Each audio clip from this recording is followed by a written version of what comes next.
Eh bien bonjour à tous, multi-review encore avec 4 films que j'ai vus récemment.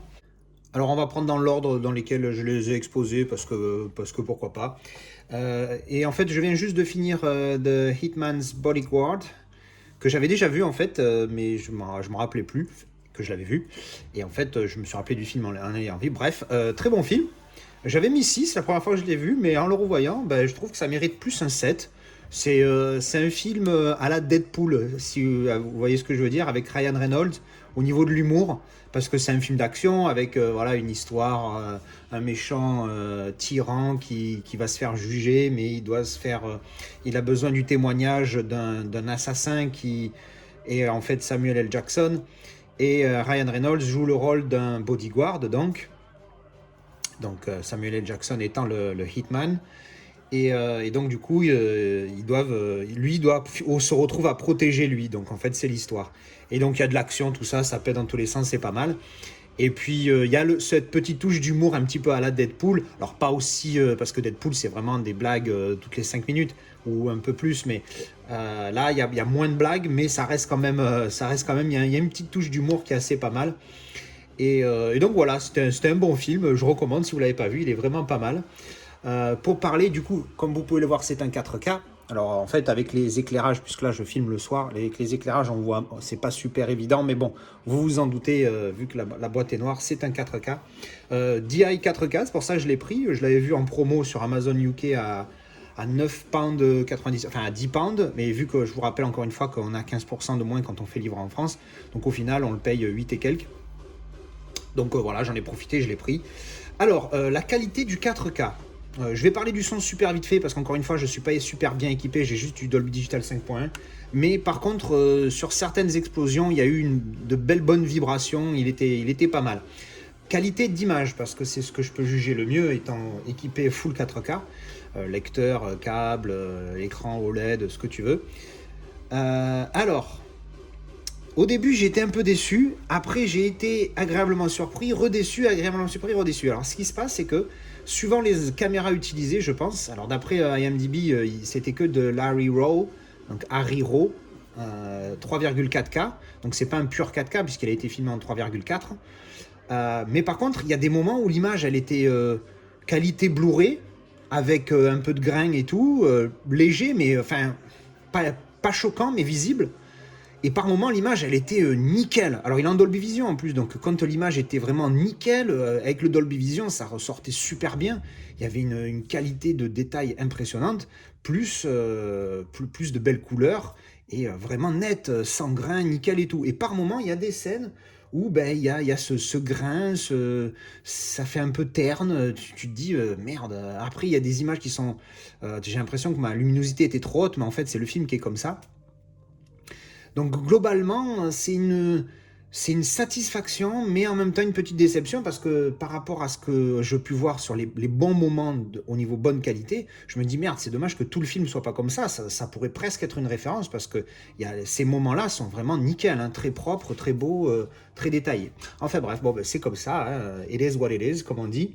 Donc voilà, donc bon film, le 4K est correct, hein, on va pas chier dessus, il y a quand même pas mal de scènes qui sont propres, hein, il y en a que quelques-unes qui sont toutes granuleuses, mais bon, c'est bref. Donc pas mal. Ensuite, on va passer à Black Sea avec Jude Law. Alors c'est un film sur les sous-marins. Donc dès que j'ai vu ça, moi, sachant, si vous avez déjà regardé ma chaîne, vous savez que je suis un gros fan de films de sous-marins. Et donc du coup, ben, j'ai instantanément acheté ce film. Je l'ai acheté sur le Amazon UK, il était à 5 pounds, je crois, donc j'ai dû le payer 3 et quelques. Même pas, je crois que je l'ai eu en plus d'occasion, j'ai dû le payer 1 pound et quelque chose, plus les ports. Donc évidemment, un film de sous-marin, hein, je rate pas l'occasion. L'histoire, qu'est-ce que c'est?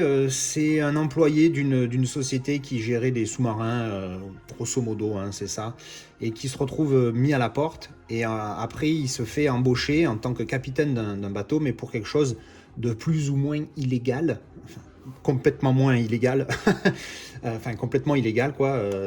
En fait il récupère un vieux sous-marin parce que il voudrait aller récupérer de l'or qui serait bloqué dans un sous-marin qui aurait coulé 70 ans plus tôt ou 60 ans je sais plus pendant la Seconde Guerre. Et donc du coup, il emploie des anciens sous-mariniers russes et anglais, et ils partent en mission pour récupérer cet or. Donc c'est cette histoire-là. Alors évidemment, il y a des aléas qui vont pas, sinon il n'y a pas d'histoire, hein, évidemment. Euh, Étant un film de sous-marin, j'en attends toujours beaucoup. Au final, j'ai mis 5 sur 10 parce que c'est pas génial, mais c'est pas mauvais non plus. C'est sympathique, on est distrait le temps du film, il fait un petit peu moins de 2 heures. Voilà, c'est un film qui est sympathique, mais voilà, il casse pas trois pattes à un canard. L'histoire, elle est très classique, voilà, rien d'exceptionnel, ça sera pas. Je vais le garder parce que bon, c'est un film de sous-marin, et puis bon, 5 ça reste pas, c'est pas dégueulasse non plus, c'est dans la moyenne. Donc je vais le garder, mais c'est pas une référence. Dans mes films de sous-marin, je crois que c'est certainement celui que j'aime le moins de tous ceux que j'ai. Enfin bref, donc voilà, donc Black Sea, voilà, sympathique si vous avez l'occasion. Ensuite, on enchaîne avec The Patriot, avec Mel Gibson. J'ai vu qu'ils avaient sorti le 4K. Donc avant d'acheter le Blu-ray, j'avais fait mes comparatifs comme je fais d'habitude sur YouTube, et j'avais vu que franchement le 4K par rapport au Blu-ray, bof, voire pas terrible. Donc je me suis dit, allez, te casse pas, dépense pas X dizaines d'euros pour un 4K, surtout que c'est pas un film que j'affectionne particulièrement. Et bon, j'avais que le DVD, donc j'aurais très bien pu prendre directement le 4K, histoire d'avoir la meilleure édition possible, mais pour la différence, franchement, j'ai pas trouvé que ça valait le coup. Donc du coup, j'ai pris le Blu-ray, qui est très bien. Il y a du grain, mais c'est normal, c'est un film de 2001, enfin bref. Filmé en 35 mm, donc il y a du grain, mais il est c'est pas choquant, c'est pas catastrophique. Donc il est très correct, hein, pour un Blu-ray pour un film de 2000. Le Blu-ray de 2000, je sais plus combien d'ailleurs, 8 je crois, bref. Donc voilà, il est très bien au niveau qualité, voilà. Pour le film, alors bon, j'assume que tout le monde connaît le film, mais en fait pas forcément. Donc ça se passe au XVIIIe siècle, en 1776, si je ne m'abuse, c'est le 18e, hein, je fais toujours la petite confusion, des fois on dit toujours un siècle de plus ou de moins, enfin bref. Donc 1776, pendant la période où aux États-Unis c'était encore occupé par l'Angleterre. Et donc c'est les Américains, donc les patriotes américains qui se battent contre les Anglais. C'est l'histoire de ce père de famille qui a 7 enfants et qui a un de ses enfants, il part à la guerre, et du coup à un moment donné il se fait emprisonner, et ça lui il voulait pas, il était contre la guerre malgré le fait qu'il ait des faits de guerre d'une guerre précédente où il avait été reconnu presque mondialement. Et du coup, le fait que son fils se fasse arrêter dans cette guerre-là, lui, ça lui déclenche le truc. Enfin bref, je ne vais pas spoiler le film plus que ça. Enfin, plus que ça, là, je ne l'ai pas spoilé, hein, c'est l'histoire. Et donc après, il part en guerre. Alors le film est long, il fait quasiment 3 heures, il fait 2h50 quelque chose. Mais ça va, c'est un chouïa long, il y a peut-être 10-20 minutes de trop, mais bon, ça passe. Moi, j'ai pas peur des films longs, hein. Mon film préféré, c'est Das Boot, donc forcément, les films longs, j'ai pas peur. Donc ouais, non, sympathique, mais alors Extended Cut, j'ai vu qu'il y avait des éditions Blu-ray avec la version courte. Honnêtement, j'ai pas regardé les différences de durée. D'ailleurs, je vais checker ça tout de suite. Donc, je viens de checker sur IMDb. Eh ben, figurez-vous qu'ils donnent des explications aux différentes versions. Donc, quand vous êtes sur la fiche IMDb, la fiche qui est ici, donc on pouvait le voir, j'ai mis 6, enfin, je sais pas si vous le voyez, mais bon, bref, j'ai mis 6 au film. Donc, quand vous cherchez sur la liste de IMDb, juste au-dessus de Box Office, il y a Alternate Version dans Details.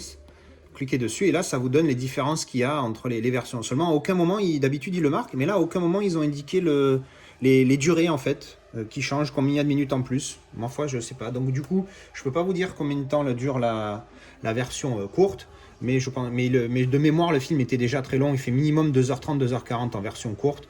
Donc voilà, la version longue elle fait 2h, 2h50 plus.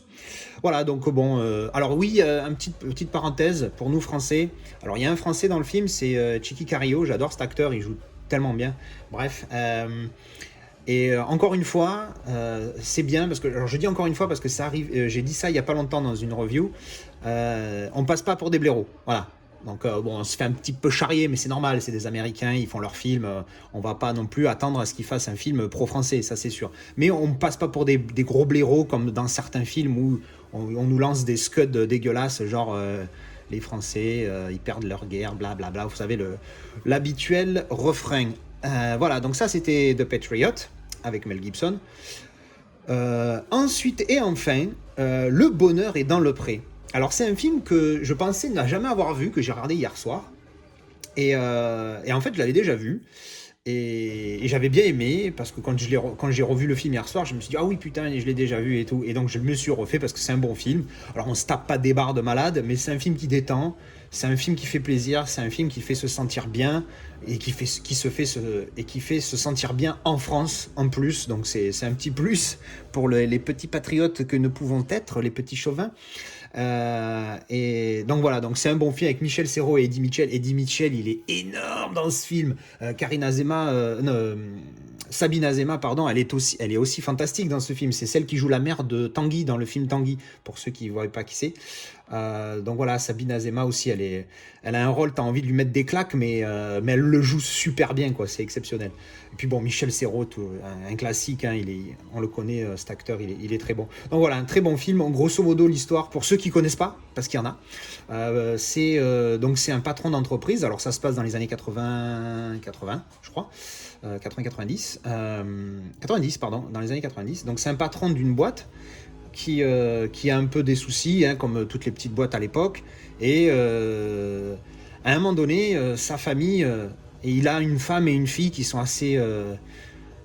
tu as envie de les baffer les deux, je te jure. Enfin bon, bref, donc il est pas super en osmose dans sa vie avec sa famille. Par contre, il a un ami qui est joué par Eddie Mitchell, avec qui il s'entend super bien. Ils vont manger dans des restos, ils aiment bien bouffer ensemble et tout machin. Et à un moment donné, il est avec sa famille, il regarde une émission, une espèce de, je sais plus comment ça s'appelait là, pas Sacrée Soirée, mais un truc comme ça, là, tu sais, quand il te faisait retrouver, je pense au sketch des Inconnus quand je dis ça, mais Perdu de recherche, je pense à Perdu de recherche quand je dis ça, où on te fait retrouver quelqu'un de ta famille, et en fait, c'est il regarde une émission comme ça à la télé, et il se retrouve que, eh bien, on se rend compte que la personne qui est recherchée, donc ce père de famille de deux filles et qui est d'une femme, en fait, c'est lui, c'est Michel Serrault, enfin le personnage qu'il joue. Et donc évidemment, sa femme, elle pète un câble, et tu as eu des enfants, et il y a 26 ans, et qu'est-ce que c'est, et tout. Et en fait, il va rencontrer cette femme, et après, c'est le déroulement de l'histoire là-dessus, et je vais pas y spoiler pour ceux qui connaissent pas. Mais bon, super film, je le recommande chaudement. Je l'ai pas trouvé en Blu-ray, c'est pour ça que là vous voyez une boîte DVD, parce que oui, ça existe encore les DVD. J'avoue qu'au niveau qualité, quand on s'habitue au Blu-ray, et alors encore plus au 4K, c'est chaud, des fois les DVD. Mais alors, autant, parce qu'il y a pas longtemps, j'ai regardé Alien vs Predator Requiem, parce qu'on s'était fait l'intégrale des aliens avec mon pote, et Alien vs Requiem, c'était chaud. C'était très dur de le regarder en DVD, parce que ce film, je l'ai pas trouvé top, et du coup, je l'ai pas upgrade en Blu-ray. J'ai upgrade que le premier que j'adore, mais le deuxième est tellement moyen que j'ai pas voulu faire l'effort. Mais pour ce film-là, ça mérite pas d'upgrade. Bref, mais par contre, c'est vrai qu'au niveau qualité, c'était chaud, c'était chaud. Mais bon, là, c'est pas pareil. Sur celui-ci, la qualité DVD, elle passe très bien. Voilà, c'est un film sympathique. On n'attend pas à ce qu'il y ait une qualité énormissime. Donc voilà. Donc voilà, ça sera tout pour aujourd'hui. Donc multi-review, 4 films. Merci d'avoir regardé et à très bientôt. Pas dans son lit, mais toujours présente avec nous.